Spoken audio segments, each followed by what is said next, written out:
Hai guys, inilah suasana sore hari di Desa Tetumpun, Kabupaten Gayo Lues di Bumi Seribu Bukit. Nah, ini kita lagi mandi ya, mandi ala kearifan lokal. Lihat airnya begitu jernih banget ya.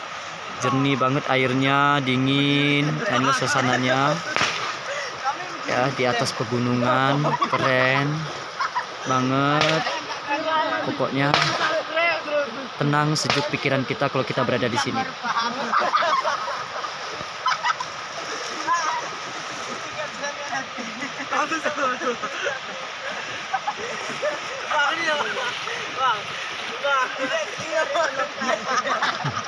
Ya, inilah dia anak-anak seribu pulau. Inilah dia anak-anak seribu pulau